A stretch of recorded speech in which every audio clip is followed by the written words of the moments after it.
Olá, com alegria e entusiasmo, conduzidos pelo Espírito Santo, nós damos continuidade a este belo projeto de estudo e compreensão dos cadernos do Concílio, numa reflexão a partir das 4 constituições conciliares, e de modo particular, nesses últimos momentos, ou a reflexão sobre a Sacrosanto Concílio. Os temas litúrgicos já vistos, o nosso e outros que virão, vão percorrendo os parágrafos da Sacrosanto Concílio. O tema nosso de hoje é viver a liturgia na paróquia, partindo então do parágrafo 40 até o 46 da Sacrosanto Concílio.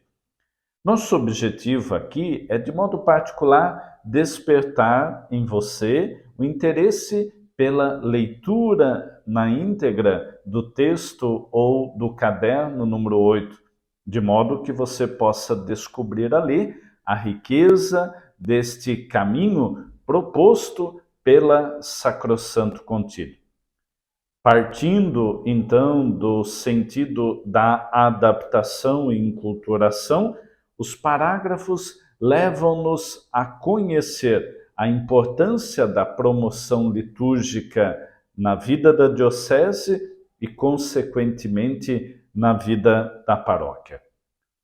A liturgia é um dos espaços mais significativos, perfumados e saborosos que a comunidade pode vivenciar, percorrer e experimentar, vai dizer-nos o texto. Nela, nós experimentamos e celebramos a centralidade de nossa fé, que está no mistério pascal de nosso Senhor Jesus Cristo.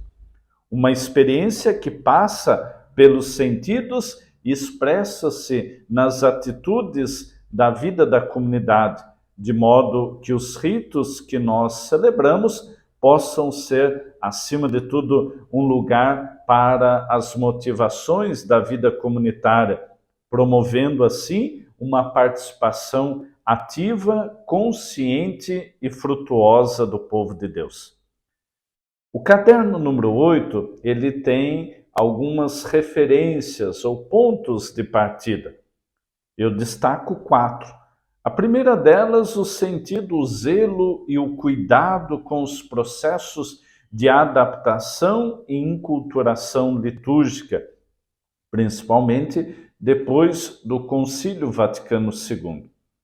Uma segunda referência, uma reflexão sobre o bispo, a referência que a sua pessoa ocupa como o primeiro a zelar pela liturgia e promover a unidade, tanto na diocese quanto na particularidade de cada uma das paróquias. Uma terceira referência é justamente a paróquia com a sua vida litúrgica na sua ligação com o bispo diocesano, tornando-se então expressão da vida em comunhão. Uma quarta referência está na percepção da providência divina no processo de reforma litúrgica, com o intuito de promover a participação ativa, consciente e frutuosa do povo de Deus nas ações litúrgicas. Conscientes desses elementos básicos, convido cada um a mergulhar na riqueza do texto e perceber o quanto a liturgia é e deve ser fascinante e não um lugar repulsivo ou reduzido a normas litúrgicas. Elas são importantes e por isso nos conduzem ao sentido de celebrarmos a centralidade de nossa fé. É perceptível que hoje a liturgia vive uma profunda crise com os extremismos, com os riscos de compreendê-las e torná-la como algo próprio, que é minha, que é sua, esquecendo que a liturgia é da Igreja. A proposta da reforma litúrgica é ajudar-nos a viver uma experiência celebrativa, litúrgica significativa. E por isso, ter nas comunidades paroquiais este espaço onde os seus membros possam fazer uma experiência de um contato autêntico com o mistério pascal. As comunidades serem expressão deste mistério naquilo que celebram, naquilo que vivem e naquilo que testemunham. Abre aspas, a liturgia, antes de um raciocinar, é um ser, e antes de um fazer, é um crer e um viver. A prova de uma compreensão adequada da liturgia não está na capacidade de sua explicação rigorosa e detalhada ou na execução impecável do rito, mas sim na conversão da vida que segue, fecha aspas. Não nos esqueçamos que a liturgia, ela tem na sua natureza um caráter comunitário, uma questão eclesial, o lugar aonde a comunidade celebra a sua experiência de Deus. E a paróquia é este lugar, no grande edifício que é a igreja. Somos um povo peregrino que vive a dimensão comunitária e peregrina de nossa fé, celebrando a liturgia. Quantas vezes nas orações da celebração eucarística nós fazemos referência que somos um povo peregrino com destino à realidade do céu.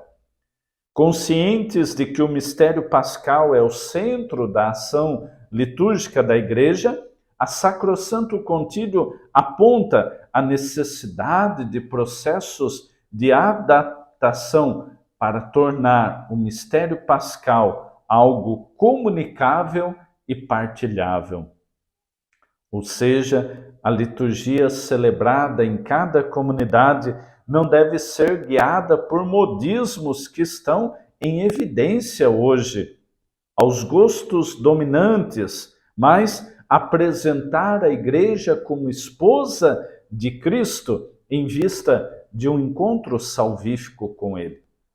Lembremos-nos que em toda a dinâmica do ano litúrgico, nós celebramos a obra da salvação. A liturgia é um dom e um compromisso para a igreja diocesana e para a comunidade paroquial. Ela é um dom recebido do alto e que envolve e promove a conexão entre o divino e o humano num movimento descendente e ascendente. Assim, aquilo que desenvolvemos na liturgia será também expressão daquilo que, como igreja, nós cremos. Por isso, um ponto fundamental resgatado pela Sacrosanto Concílio é a dimensão da lex orandi e a lex credendi. A igreja crê enquanto reza. Temos a oportunidade de descobrir nesta dinâmica um valor e um elemento fundamental, que é prestar um culto em espírito e verdade ao Pai por Cristo no Espírito Santo. E no processo de vivência da liturgia na paróquia, nós podemos e devemos formar o povo de Deus para que este louvor com arte seja, acima de tudo, uma expressão desta experiência autêntica do mistério pascal de Cristo. Para desenvolver tudo isso, é preciso alguns cuidados. O primeiro cuidado com o canto litúrgico. Sabemos quão desafiador é este elemento nas nossas comunidades e que também é objeto de estudo de um desses cadernos. O cuidado com a acolhida. Quem chega em nossas comunidades deve, então, perceber este espírito de unidade e de comunhão. O cuidado com a ministerialidade, ou seja, na diversidade dos dons, dos carismas e dos ministérios, a liturgia se desenvolve, a comunidade cresce e se fortalece, principalmente na percepção da ação do Espírito Santo. O cuidado com a assembleia e os espaços litúrgicos. Sabemos das referências do altar, da mesa da palavra, da cadeira do presidente, do próprio lugar e da presença da Assembleia Litúrgica, cuidando desses espaços, de modo que ali então a ação litúrgica se desenvolva na suavidade das coisas e da percepção deste mistério que é celebrado. Acima de tudo, o cuidado com as pessoas, aqueles que constituem, a partir do seu batismo, a vida da comunidade e a dinâmica da vida da igreja. Por isso, numa experiência também diocesana, é preciso cuidar da liturgia na igreja catedral. Como expressão desta unidade, desta comunhão, as celebrações lá presididas pelo bispo devem ser uma referência para as paróquias e as comunidades. E, consequentemente, o cuidado com a liturgia nas paróquias. Ou seja, toda esta dinâmica da centralidade no mistério pascal, da vivência dos ministérios, da acolhida, enfim, tudo aquilo que promove este sentido da comunhão e da liturgia como uma ação sagrada.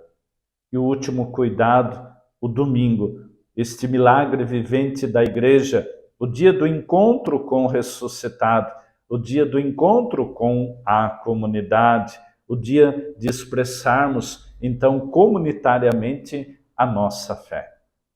Ao percorrer o texto, pergunte-se: como está a liturgia na sua diocese? Como está a liturgia na sua paróquia? E de que forma você também pode contribuir para que a celebração do mistério pascal de Cristo seja algo claro e transbordante na vida de sua paróquia e de sua diocese.